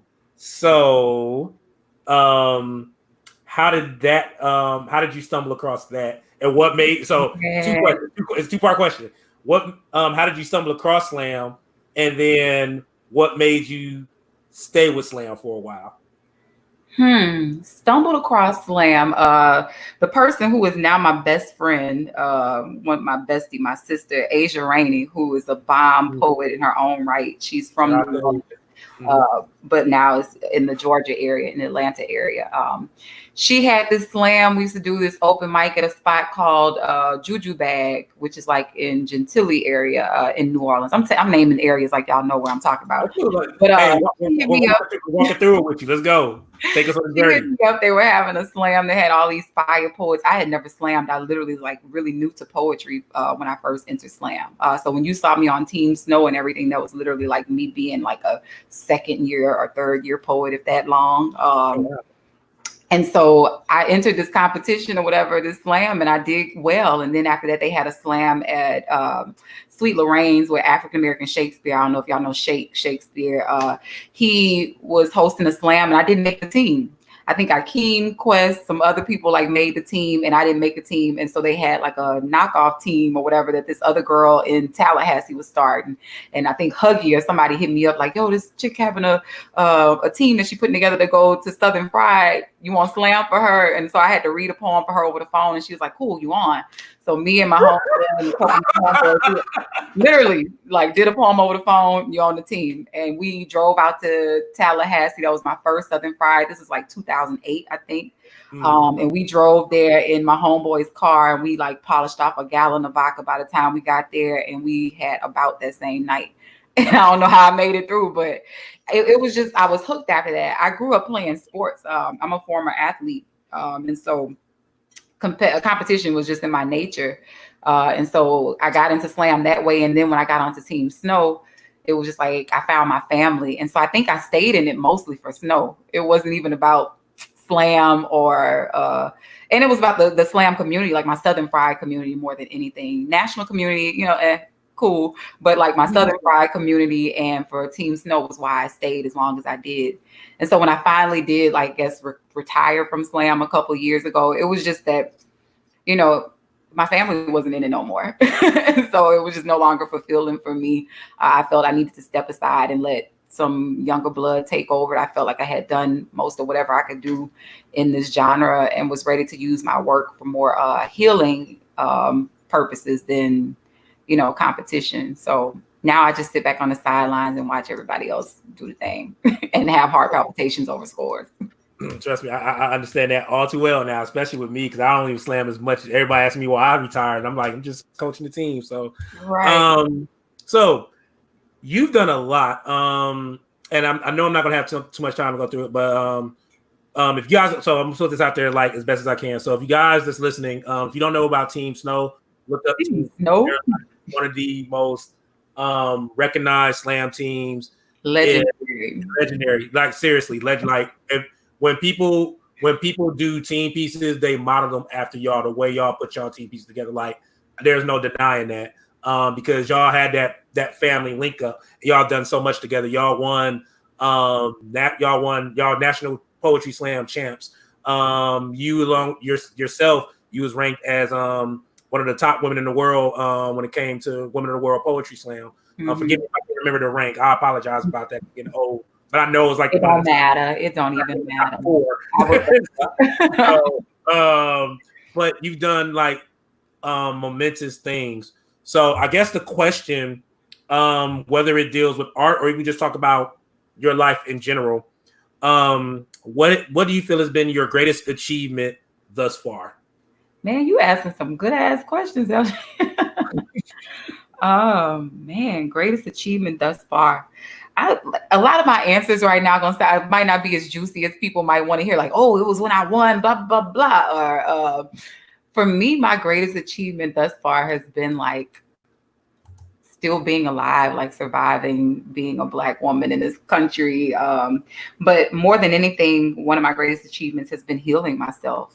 Just like all the stuff that we talk about on the stage, a lot of the trauma and the things people, get up there and talk about. Like, I'm really proud of the fact that I have been doing that work and working on myself. And I can look at myself now in the mirror and be like, man, iCon, who a lot of people met in 2010 or 12 or 15 is not the same iCon.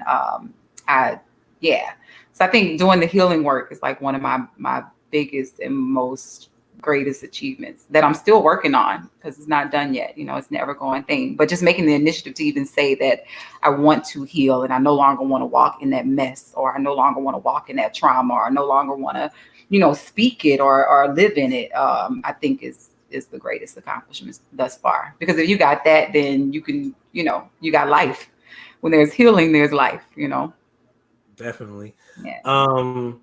Being a poet, it's so hard now. It's like one of my friends taught me this, and then when you see what people are doing, it's like you can almost blend it or call it something else once you get out of the competition. But being a poet and being a motivational speaker, being a visual artist that you are, and then whatever happens in your day life, which more than likely you can share, you don't have to share, but I do a lot. So the question is, with all of those things happening, how does balance look for iCon with all of those things revolving around her? Man, balance happens in finding the quiet time to unplug. I know that sounds very cliche. Like, we live in a world where everybody's like, especially if you're actively like trying to get your career off the ground or be a known name out there, it's like you're constantly plugged in and got to post and got to, put up content and whatever. Mm-hmm. I find balance in being able to shut it down because I don't really care anymore about, necessarily going viral or how many thousand followers I have or how many views the video gets anymore. Mm-hmm. And so the balance has been in finding that quiet place to really like look at myself and have those conversations with myself. Like, who am I today? Is that better than what I was yesterday? What did I get right? What do I want to do better? Yeah, that's been the balance. Because then on the other end of that has always been the go, like I said, and always wanting to achieve and make things happen and be a part of stuff. Like I'm a part of a lot of planning committees for events and artistic ventures out here in New Orleans. And so between the juxtaposition of doing all that and like having that time for myself has definitely been in the unplugging and just finding quiet again, being able to focus, because right now is a time we really need focus. Like if you know any good warrior gotta have focus. You can't be distracted by too many things. And so yeah, I consider myself a quiet warrior. So yeah. I got 2 more questions for you, and then we're going to open it up to the audience to ask a couple of questions before we let you rock out. So I hope you're enjoying yourself with all me being nosy and all that good stuff. So I'm enjoying myself. I'm glad. So this is always a hard question for a lot of writers and artists just in general. But when you first started doing poetry, you're just probably writing before you stumbled across open mics. You just writing your thoughts down and everything of that nature. So at any point in your life, did you ever see yourself going this far with poetry being your career? In the beginning, nah. In the beginning, like you said, it was just like open mic. Long as I get my name on the list and the host called my name, like I'm good. And then when I got into slam, you know, it's like with each achievement, the goals kind of keep elevating or keep, I won't say even elevating, but they keep transitioning. And so I think right now, I mean, I think I've reached where I felt like I can get to with slam poetry. And now I got my eyes on some bigger stuff and I can see myself doing that too. So I've always pictured myself being pretty somewhat successful though, in a way, even though success scares me a little bit because I don't like being completely accessible all the time. If you notice me, I go incognito a whole lot. People be like, Icon, I ain't heard from you in a minute. Good. That's how I meant for it to be. But yeah, I think I always pictured myself being successful at whatever it was I did because I felt like I had no other choice. Like I come from a little small town where a lot of people don't get to do what it is that I do or get to go some of the places I go. And so I had made up my mind as a child, like I was going to be that person that like showed other little Black girls with big names that like they could do it too. So I had no choice but to picture myself in in big places and doing big things. And it wasn't even just for me or for the sake of saying, oh, I succeeded. I always did this for the sake of those who come behind me. Like I heard NDRE saying on a podcast she was talking about today. She said something like those who plant a tree not knowing if they'll ever see, I'm like really paraphrasing, but planting a tree, not knowing if you'll ever get to see everybody who gets to eat the fruit of it. Like that's when you understand the meaning of life. And so for me, I'm like, I don't even know who those little Black girls are, or who those girls are who come from Alexandria or who come from New Orleans or who come from Fayetteville, who might see an icon. I don't know who they are personally, but I have them in my heart and in that motivation whenever it is I do what I do. Love it, man. Last question from me. What is the one thing people can expect when they meet Icon? That auntie love. Laugh sounded like expect a fly ass motherfucker with that auntie love. Just expect a genuine person. Like I never proclaim to be a superstar or to be like somebody who has all the right answers or who's always in the greatest perceived mood or whatever. I'm sometimes super quiet and that could come off a little like, I don't know if she being bougie or being whatever, but I really am like observant of things. And so, but the love I give is always super genuine. I try to get to know people, like really get to know people. I don't like casual interactions or whatever. And so if you meet me, like I said, you're going to get that Southern Louisiana auntie love, a good hug. I'm always going to be smiling and cheesing for the most part and crack some jokes. Like I'm as intense as I can sometimes be spiritually or whatever. I'm also that goofy and that like laid back and chill. Most people who know me know that. Yeah. Nice. So what's going to happen is you're going to still hear my voice. I'm going to take myself off the screen and just give you the center screen real quick. Because what I'm going to do is bring up some questions that the audience just asked you, okay? Cool. All right. So first question getting ready to come up is, well, I'm going to give you this compliment first. Somebody says that you have a beautiful smile. Thank you. Colgate. No, I don't even use Colgate. I use charcoal. I use charcoal paste So now. There you're was a time when I begged my parents to give me braces. Yeah, my mom was like, "What is wrong with you? Like, you wasted my money." But I thought it was cute. It was trendy. But yeah, these my teeth is with no braces, no whatever. I appreciate that. It's from the inside out. nice. So your question coming up is: you talked about your healing journey. What would you tell young artists who are working out intense trauma behind the mic? Man, make sure that whatever you are sharing of yourself is what you really want to share, and know when to let a poem rest. Like, I think there are some times where we can keep spitting a poem, and there are poems that I've like retired just because I don't want to live in that anymore. I've gotten through it or gotten past it. But make sure you're writing the poems for your own healing first, especially if you're slamming them, not worried about what the points are going to be. And behind the mic, I hate saying that, but behind the mic isn't really the place to work out your trauma. Like, the work is done after you get off the mic. So I think the most important part is like what you do when you get off the mic. Like, you spit the poem and then you go home, you don't do the work, then you're going to constantly find yourself in that perpetual cycle of that same kind of trauma or reflection of that trauma. So the work is done literally when you get off the mic. All right. And we have another question. The next question coming up is: how do you stay centered? Man, family and friends, like people who really know me, keep me centered and balanced, like help me remember who the fuck I am. Because sometimes we forget, even as much healing work as I say I've been doing, like sometimes I forget.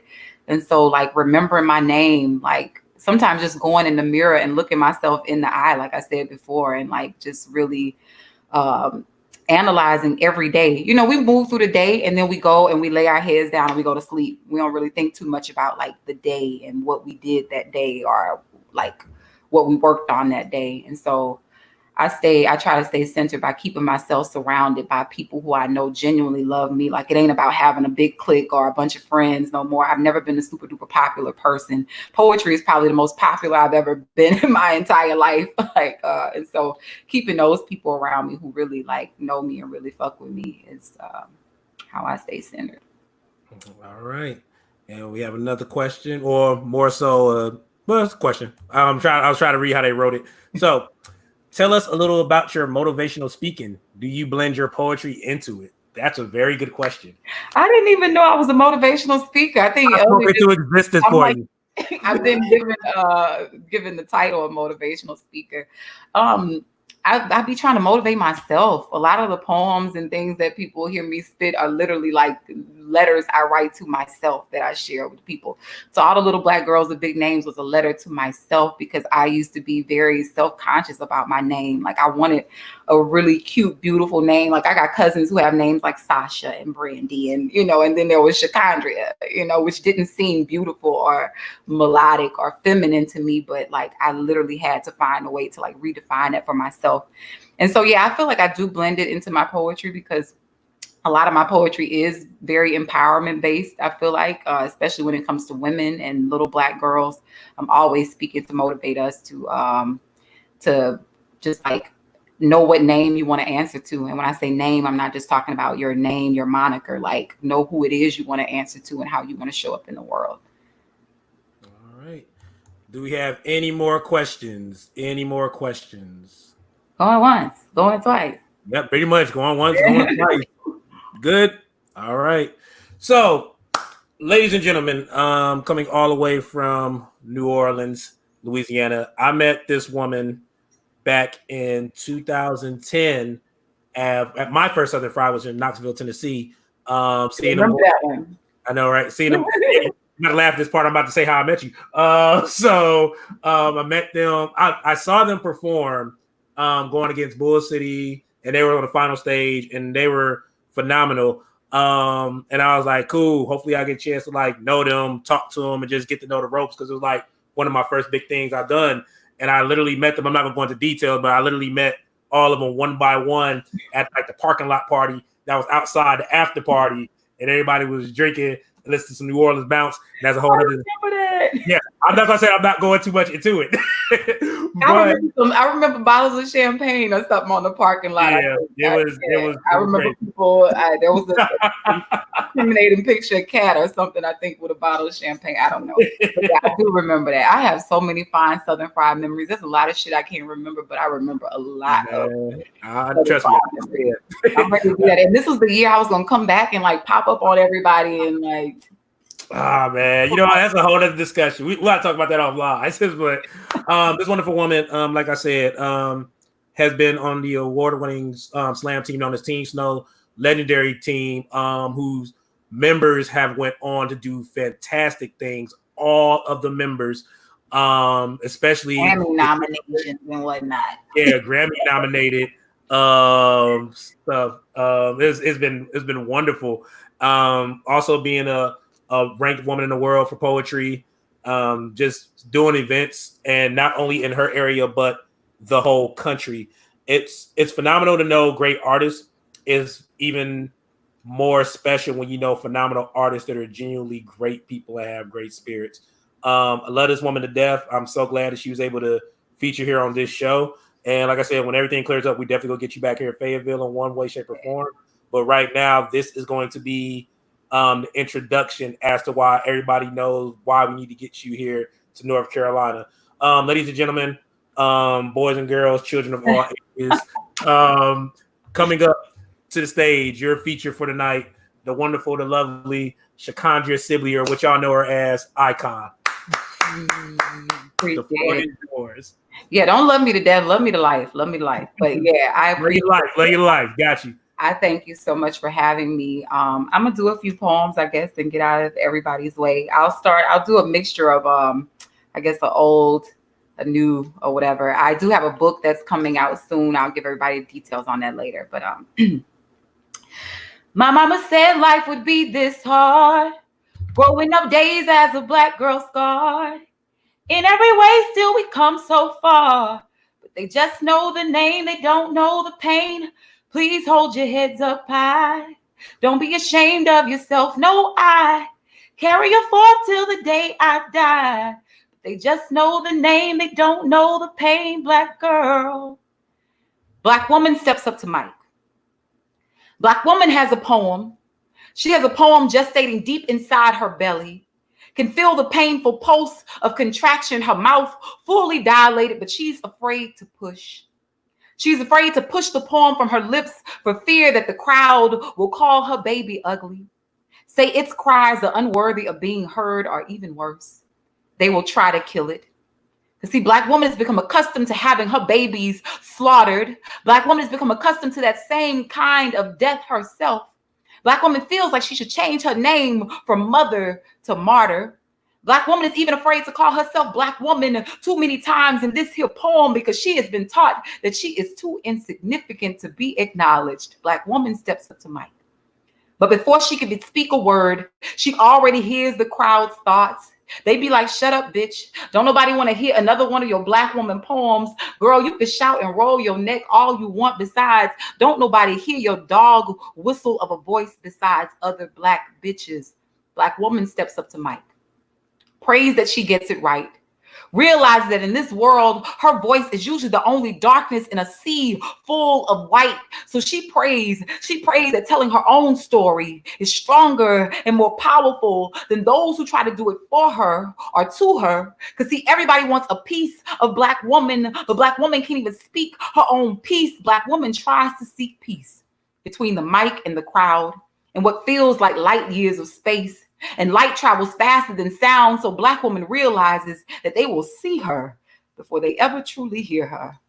Black woman steps up to Mike, cognizant of how she appears in front of a jury of an audience that probably don't see her as their peers, so she don't want to come off too woman, too Black. Black woman is taught that she don't hurt, that she don't feel a thing, that her melanin and estrogen cancel out the human in her DNA. Black woman is taught that her sorrow is a false alarm that goes off way too often while white and male privilege gets to siren its struggles all over the world stage. Black woman steps up to Mike. feels the urge to push, but doesn't want to tear. Doesn't want them to interpret weakness from her tears. She doesn't want to be called a crybaby. So she gently rocks a poem into the back of her throat and she whispers to it, shh, don't cry, baby. And I just want to tell her to yell. Girl, you better wail like you want nothing more than to break the shell and have your baby be born. You shout out to them about how you survived it all. I'm talking about the rape, the racism, the ravaging of your body for the sake of beauty. You tuck your chin into your chest and you push, girl. You push like you deserve to be heard. You push like you deserve to be here. You push like you have a savior to deliver to this world. Black woman, when you step up to this world's mic, you better open your mouth and speak. That's the first one. So next poem, I guess I had so many people again asking why I don't do certain types of poems. I talk a lot about what's going on in the news or do poems about Black death. And so this was a poem that I wrote in response to that. Why don't you write more poems about Black death? And my reply is, I don't know. Maybe the reasons, like dead Black bodies, are far too many to count or to name. It makes me think of war. You know, like when there were so many bodies, they couldn't all be buried separately. So they were all just dumped together in a mass grave, you know, kind of like the ones we now call a mouth. Maybe I'm afraid that the poem will not only come out of my mouth, but that it will actually become a mouth itself, you know, a black hole hungry enough to swallow all these bones without ever being able to name them. Or maybe I fear that in this massive heap of fresh corpses, I will only be able to identify the hashtags on top, that the ones on the very bottom will just rot in anonymity. Like my poem will become the Atlantic and some will die again in that which was meant to carry them across, that in place of a name, they will instead be given a cross, like they came into this world already born ghosts instead of gods. Like God ain't already got too many names to recall. And you know, we Black folk know because we have called upon them all: God, Allah, Jehovah, Yahweh, Olodumare, Jesus, Jesus, Jesus, Jesus. See how easily the repetition of only a few names makes us forget the countless others that were also crucified.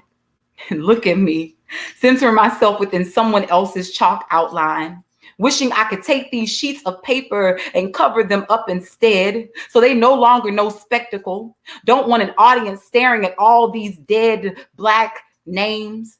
No longer wish to dangle charred Black names over white people's heads. Have seen enough Black body backdrops on old lynching postcards to make me question if some people secretly enjoy the sight of a dead Black body hanging over their heads. Like they know that without melanin, this is the closest they gonna ever get to a sun in the sky. So don't ask me why I don't write more poems about Black death. We Black poets have written so much about Black death till our pens only write in red ink. Like we've been left to point out to you exactly where you got us fucked up, and ain't you learned nothing yet? Like what constant trauma does to the mind. Like how maybe my own has become forgetful on purpose, trying desperately not to remember what Black death looks and sounds like without it bleeding out of my own mouth. But who am I to be blessed enough to still be alive and have the luxury of forget, or to even still have a mouth that fears becoming a mass grave, even though it has already carried so many dead things. Yet it still knows how to speak life, to keep it from becoming a police tape crime scene closed off by the time the next body is dumped on top. But just know that it has not forgotten how to scream. Neither has it forgotten how to fight even louder. Whew. Y'all working me today. So yeah, that is Mass Grave. And I'll read a couple more poems. This poem in particular, I'll do, I guess, two more. This poem in particular is one that me and my good friend Terriana Tank Ball did together. There's a video actually out that we did. And it's called The Gospel of Girls Who Do Hair. Because outside of being a poet, I also moonlight sometimes as a hair braider, I see it as a holy thing when a Black woman can care for another Black woman in the sense of a beauty ritual or whatever. And so this is the gospel of girls who do hair, an edge and people snatching word. Ain't they something, these hands? These magical, blessed Black girl hands, how they can weave protective prayers into weary scalps, literally. Like abracadabra, a little blue magic into our palms, and poof, all your day's worries and nappy edges are gone. See, this kind of honor is our birthright, passed down from our grandmamas, us sitting on the kitchen floor watching mama wave hot pressing comb like wand, all of that smoke and fire. See, this kind of tradition is our apprenticeship that crossed over on ships. How within chained together palms, we still managed to carry the muscle memory of gripping edges and trying our damnness not to go over them. Not unless that was the only way back home. You know, some say hair braiders in many ancient cultures were considered healers, those with access to the head, to the crown chakra. I guess that's why my grandmama always say, be careful who you let get in your head. Tell them don't throw that shed hair away, for fear a bird will come and make nest of it and drive you crazy someday. Instead, remember the smoke and fire in your grandmama's hand, make ash of the hair and return it to the dust from which it came like poof.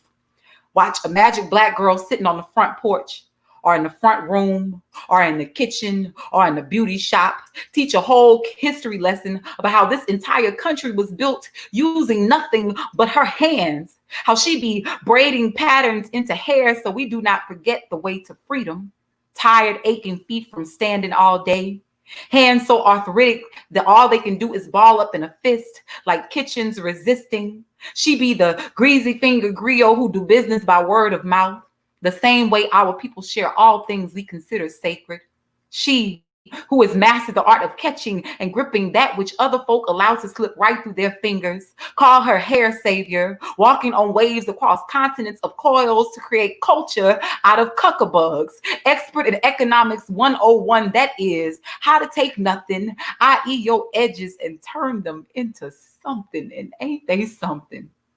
These Old Testament hands, how they make Red Sea of parts. These ancient Kemetic hands, how they make perfect geometry of box braids. DNA kinky twisting good hair into our genetics since Genesis, and the good word on the street be that each time a Black woman slays your edges, an angel gets its baby hair. She be giver of a new do and a new life. For folk be born again when they leave our chairs or from in between our knees, because they both be a heaven that this world don't even deserve. For heavy is the head that wears the tangled crown, but anointed be the hands that tend the tender and itchy scalps and know how to build an entire kingdom from scratch. Hey. It's so weird doing these like virtual shows because you don't hear the applause or whatever. So I guess I have to be my own applause or be my own amen. Which, you know what? That'll be my next poem. So I come from, again, Louisiana, where I grew up watching Black women take nothing and turn it into everything, right? And so I used to watch my Medea get in the kitchen and like feed 9 kids with the little bit that was left in the pantry. Like I watched my Medea take a few cups of cornmeal, a half gallon of milk, and a couple of eggs, and she would feed her entire family. I watched my own grandmothers take divorces, one even a nervous breakdown, and turn into some of the sweetest homemade cakes you've ever tasted. I watched my own mother take an unplanned teenage pregnancy and years of abuse and ridicule and turn it into over 30 years of marriage, a career in education, and an award-winning poet for a daughter. See, I am from a long line of women who know how to take life's most bitter ingredients and turn them into something worth licking your plates for. Women whose hands are laced with wrinkles and stardust, who weave miracles from misfortune. So you can call them women, call them alchemists, hell, even call them magicians, but whatever you call them, you better make sure you call them ma'am or Mrs., because they are the type of women who demand respect. No hand on hip, a roll of neck to keep you in check. Nah, my mama and mama dear, they the type of women whose eyes say everything their mouths never need to. See, the women in my family, they inhale life's pollution and exhale gospel. They are walking, talking hymnals, perfect verses of chestnut skin and big bones set over organs and strong heartbeats, all testimony and healing, all holy and how I got over. See, the women in my family, they be bridges over troubled waters.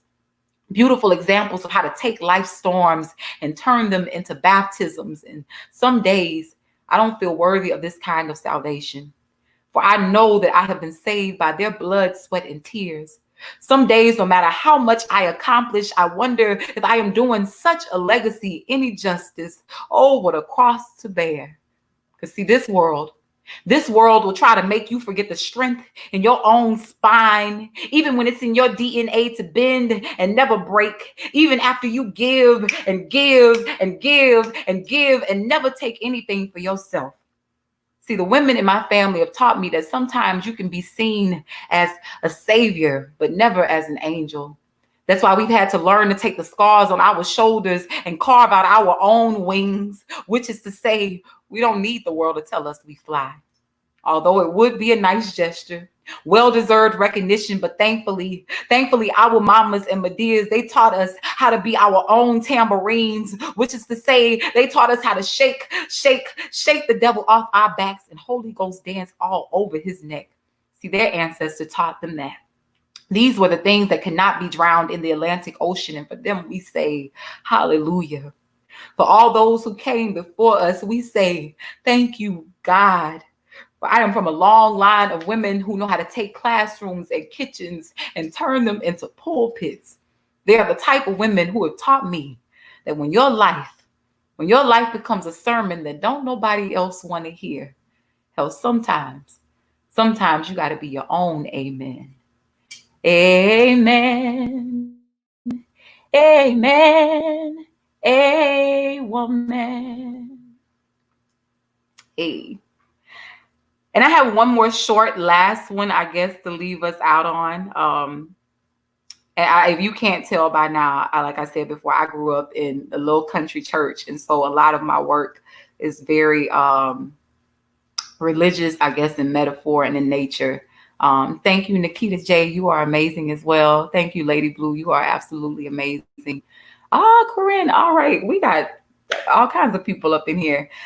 There's a good friend of mine named Key. They taught me this song that is like a call and response that was passed down to them from their family tradition. But the lyrics literally say, we have all our medicine right here, right here.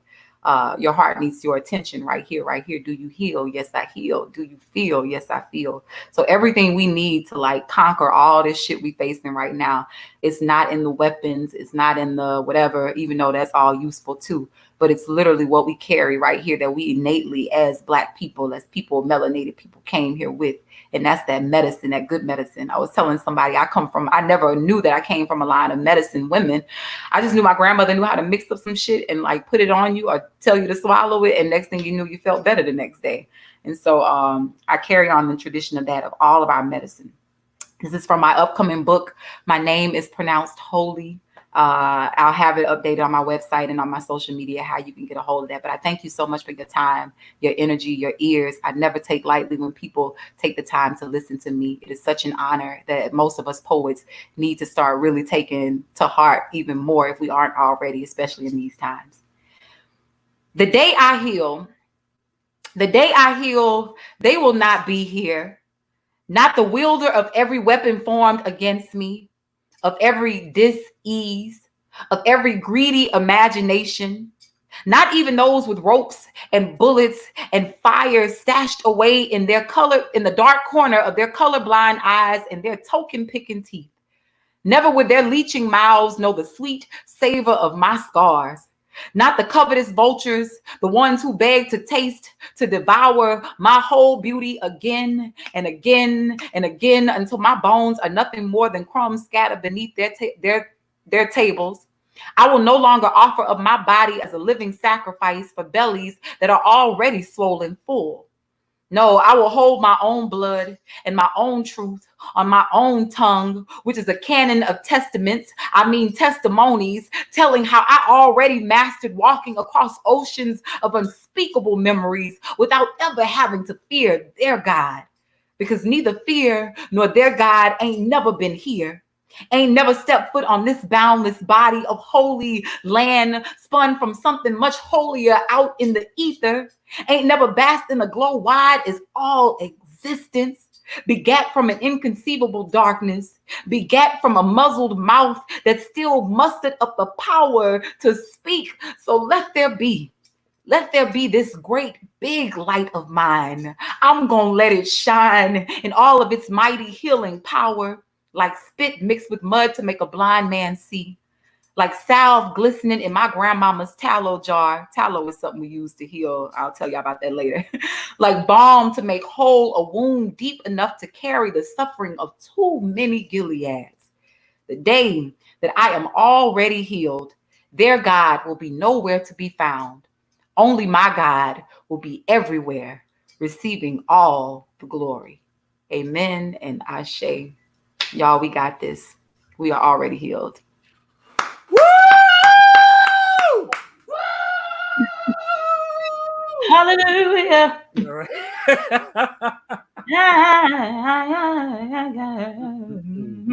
Ladies and gentlemen, that was y'all wonderful feature today, Miss Icon Sibley. If y'all can't give a round of applause some way, somehow, do it all up in the comments and everything like that.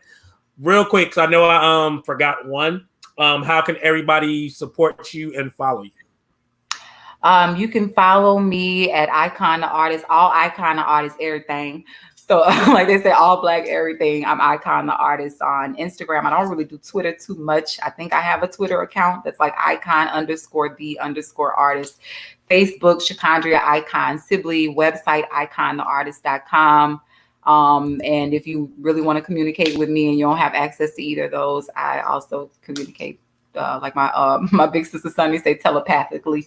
I know when people are thinking me and I'm all thinking of me and I'm always sending out that love in return. So yeah, that's how you can reach me. I'm here always. All right. And to all the people that's out there, I'm trying to get these comments up here so you can see all the love that's coming in for you right now. I see all my Southern Fried people. What's up? Right. I don't have a price on the book yet. I'm waiting for my publisher to get it back to me. I don't handle like business stuff well. I'm not like the numbers person. I'm a horrible, many of us artists are horrible people, but it's not going to be more than $20, I'll say. So we'll see somewhere between that $15-$20 line. But it's a good bit of poems. I think I have about 30 poems or so in the book. A lot of that, mostly new work, stuff people have never heard. A lot of it's not slam poetry. A lot of it is just like some good old writing. And it's literally an ode to like Black Southern women, like I said. And my name is pronounced Holy because I know I did the poem about my name. My name is pronounced Shakandria. But I named it that just as a reclamation of us reclaiming what we call ourselves and what we answer to, like I said. Nice. We were made in his image, so call us by our names. All right. Oh, let me put this up real quick because you said $20 and somebody responded with this. That's damn near free. That's practically free. Plus a $20 tax for shipping and handling and all that good stuff. So and I might run a deal where I do some artwork. Like I'm trying to figure out how I'm going to do it. Like maybe the first 100 people who order the book, I might include some original artwork with that signed. So yeah. Nice. So anybody see some of my artwork? Look, I'm like, let me show people. Oh, go ahead, grab it. I'm about to talk you up real quick. So I'm like garbage out here or something. This is like no, you can go ahead. I just finished working on. It's called Abuyile Amokosi, which means here comes the king or here comes the chief or whatever. So yeah.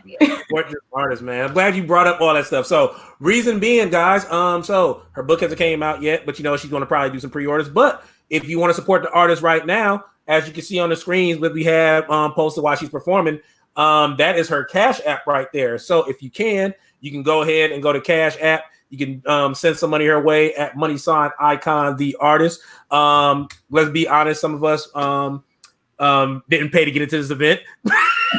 so there should be no reason why we can't.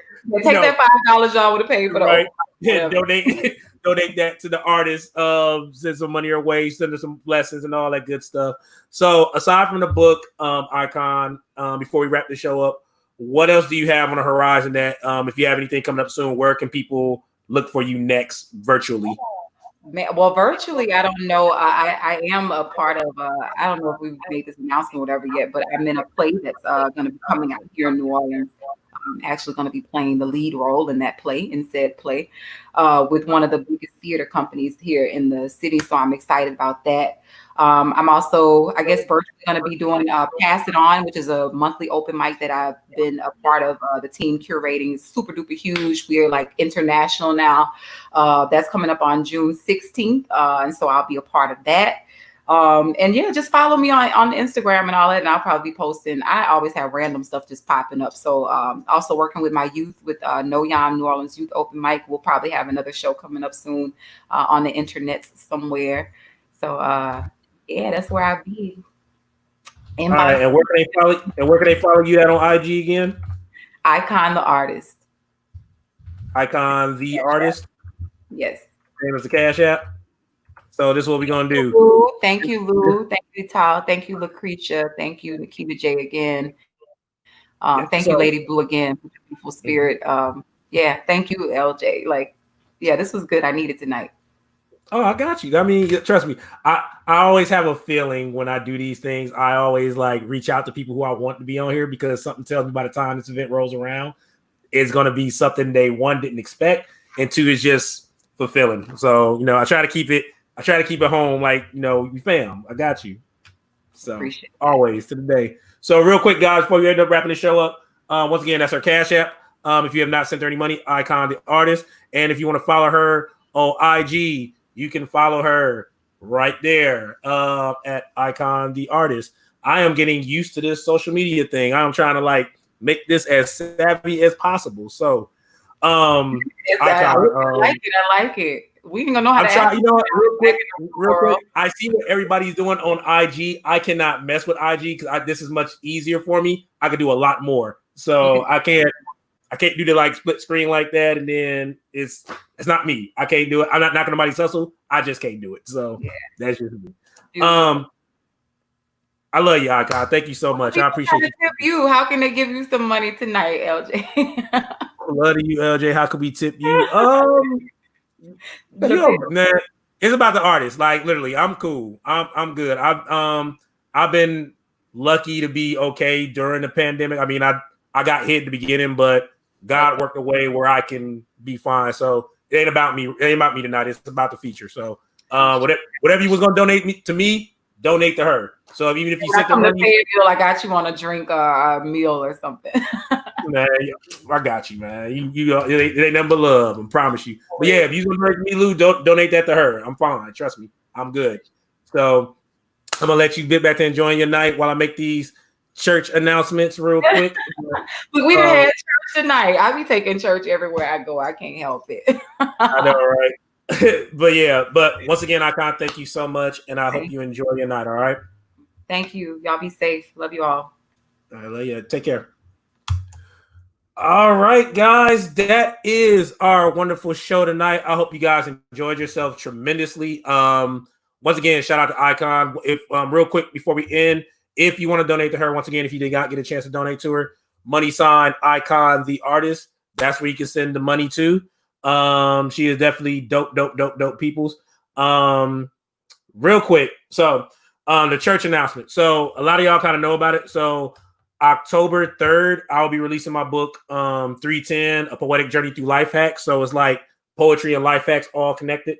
That comes out October 3rd. Book signing will be announced in the next couple of months. The cover reveal will be on social media, and the cover reveal will be done July 3rd at exactly 3:10 p.m.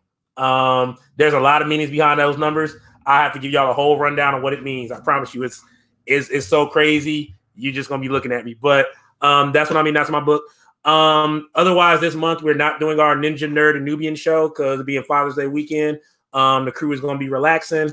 So we'll be bringing it back next month. Next month we'll be featuring Dennis Amadeus from Black on Black Rhyme, who's from not Temple, North Carolina, Tampa, Florida. So we'll be doing our Ninja Nerd and Nubian stuff, which features me, Ebony Payne, and Moses West.